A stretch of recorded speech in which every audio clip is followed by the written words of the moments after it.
Selamat pagi Ibu dan teman-teman, saya mahasiswa pendidikan ekonomi atas nama Claudia Liliani Reo, semester 7 kelas B, NIM 19010800020. Saya membuat video ini sebagai syarat pemenuhan tugas mata kuliah teori akuntansi. Di sini materi yang saya bawakan yaitu tentang persamaan dasar akuntansi. Untuk membuat proses laporan akuntansi, kita harus mengetahui apa saja yang menjadi dasar untuk proses pembuatan akuntansi. Pengertian persamaan dasar akuntansi. Persamaan dasar akuntansi ialah hubungan atau satu kesatuan antara kekayaan atau harta dengan utang dan modal yang dimiliki oleh suatu perusahaan. Persamaan dasar akuntansi digunakan untuk sistem pencatatan dasar. Artinya, setiap transaksi yang dilakukan harus dicatat dalam dua aspek. Contoh, aset yang dimiliki perusahaan adalah kas, tanah, gedung, dan peralatan. Hak atas aset dibagi menjadi dua, yaitu untuk kreditor dan pemilik. Hak untuk kreditor disebut kewajiban atau liabilitas, dan hak untuk pemilik disebut ekuitas pemilik.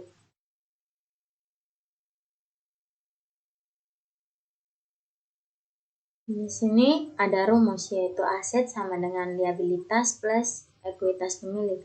Aset adalah harta, liabilitas adalah kewajiban atau utang, dan ekuitas pemilik adalah modal. Persamaan di atas dikenal dengan nama persamaan dasar akuntansi. Jadi untuk persamaan di atas ini bisa dikatakan sebagai rumus ya teman-teman. Dalam persamaan tersebut, liabilitas disebutkan terlebih dahulu karena kreditor memiliki hak pertama atas aset sebelum hak pemilik. Contoh, Sifil Claudia memiliki aset sebesar 156.780.000 dan liabilitas yang belum dibayarkan sebesar 67.890.000. Di sini kita diminta untuk menghitung besar ekuitas pemilik. Ekuitas pemilik sama dengan aset dikurangi liabilitas. Ekuitas pemilik sama dengan aset sebesar 156.780.000 dikurangi liabilitasnya sebesar 67.890.000. Hasilnya 88.890.000 rupiah. Jadi, ekuitas pemilik untuk CV Claudia ini sebesar 88.890.000 rupiah.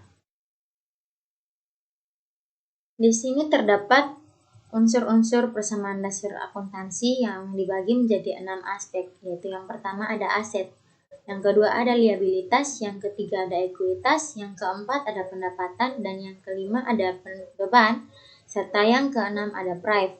Aset harta atau aktiva diartikan sebagai kekayaan yang dimiliki suatu perusahaan yang dapat dengan uang dan memiliki manfaat di masa mendatang.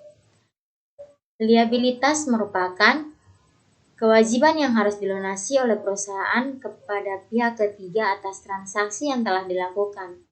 Liabilitas atau dengan kata lain utang atau kewajiban.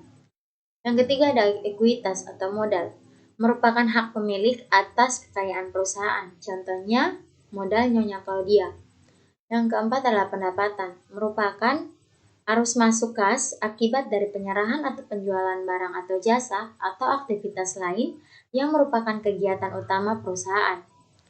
Yang kelima ada beban, merupakan arus keluar kas dalam rangka bentuk memperoleh pendapatan. Yang keenam adalah prive. Prive merupakan pengambilan pribadi oleh pemilik atas kekayaan perusahaan. Analisis transaksi. Yang pertama kita akan menganalisis investasi pemilik.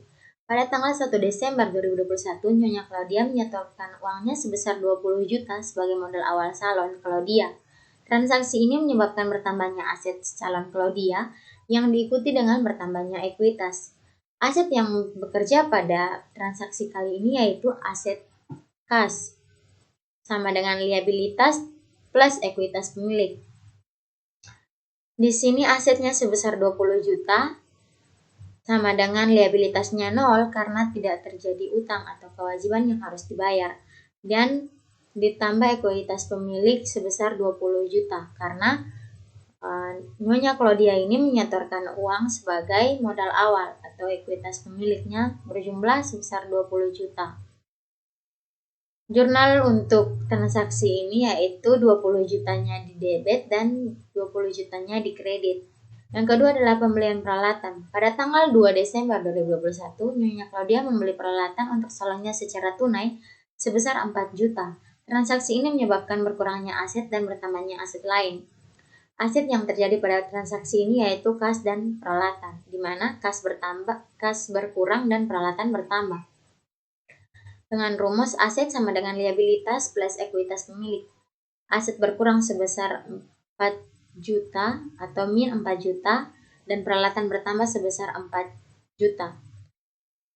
Liabilitasnya 0 dan ekuitasnya 0 karena tidak terjadi utang pada transaksi ini dan tidak adanya timbunan modal pada transaksi ini. Yang ketiga adalah pembelian perlengkapan. Pada tanggal 7 Desember 2021, Nyonya Claudia membeli perlengkapan untuk salonnya secara kredit sebesar 20 juta. Transaksi ini menyebabkan bertambahnya aset dan bertambahnya liabilitas. Aset yang terjadi pada transaksi ini yaitu bertambahnya perlengkapan dan bertambahnya liabilitas. Untuk aset bertambah sebesar 20 juta dan liabilitas bertambah sebesar 20 juta. Ya. Ekuitas pemilik pada transaksi ini tidak ada karena tidak adanya penyetoran sebagai modal. Atas nama Nyonya Claudia itu beliau tidak menanamkan modal. Yang keempat ada penerimaan pendapatan jasa, yaitu pada tanggal 15 Desember 2021 diterima pendapatan untuk jasa rias pengantin sebesar 1.500.000. Transaksi ini menyebabkan bertambahnya aset dan bertambahnya ekuitas. Aset yang terjadi pada transaksi ini yaitu berkurangnya kas sama dengan liabilitas plus ekuitas pemilik. Aset bertambah sebesar 1.500.000 atau kas bertambah sebesar 1.500.000, liabilitasnya 0 karena tidak terjadi utang, dan ekuitas pemilik bertambah sebesar 1.500.000.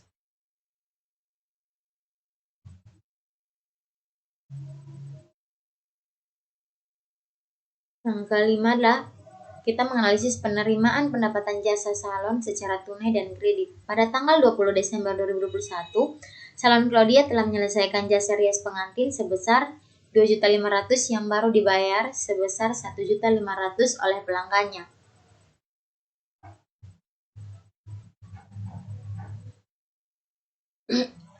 Di sini aset yang terjadi yaitu kas sama dengan liabilitas sama dengan ekuitas pemilik. Aset bertambah sebesar 1.500.000 dan liabilitasnya 0 karena tidak terjadi utang.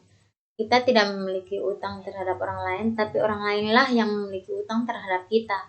Dan ekuitasnya bertambah 1.500.000. Transaksi yang terjadi pada jurnal pada transaksi ini yaitu 1.500.000 di debit dan 1.500.000 di kredit.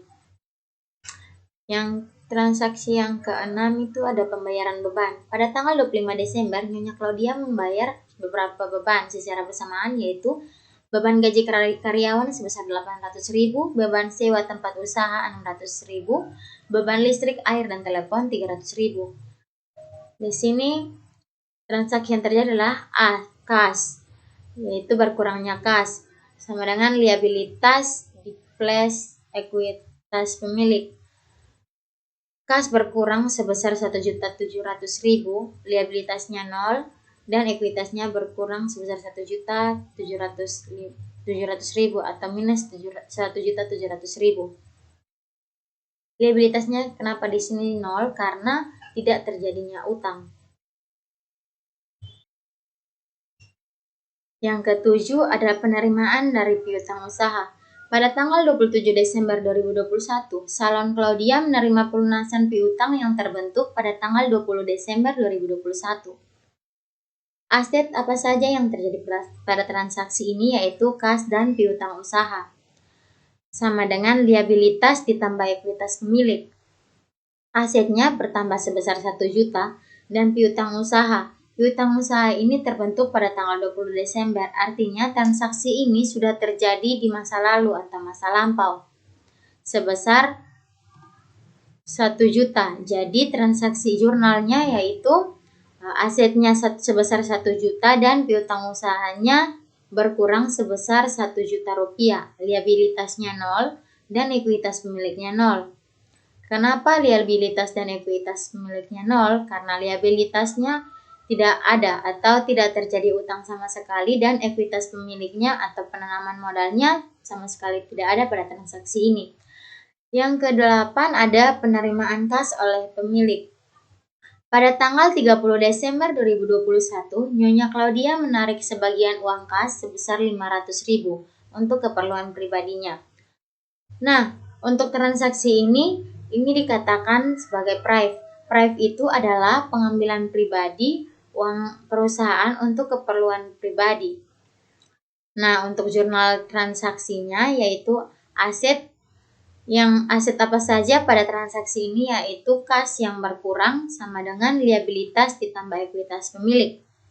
Nah, asetnya berkurang sebesar 500.000 dan liabilitasnya 0 karena tidak terjadi hutang atau tidak ada kewajiban yang harus diselesaikan, dikurangi dengan ekuitas pemilik yang dikeluarkan sebesar 500.000 rupiah. Cukup sampai di sini penjelasan saya. Sampai jumpa di video berikutnya, teman-teman. Bye-bye.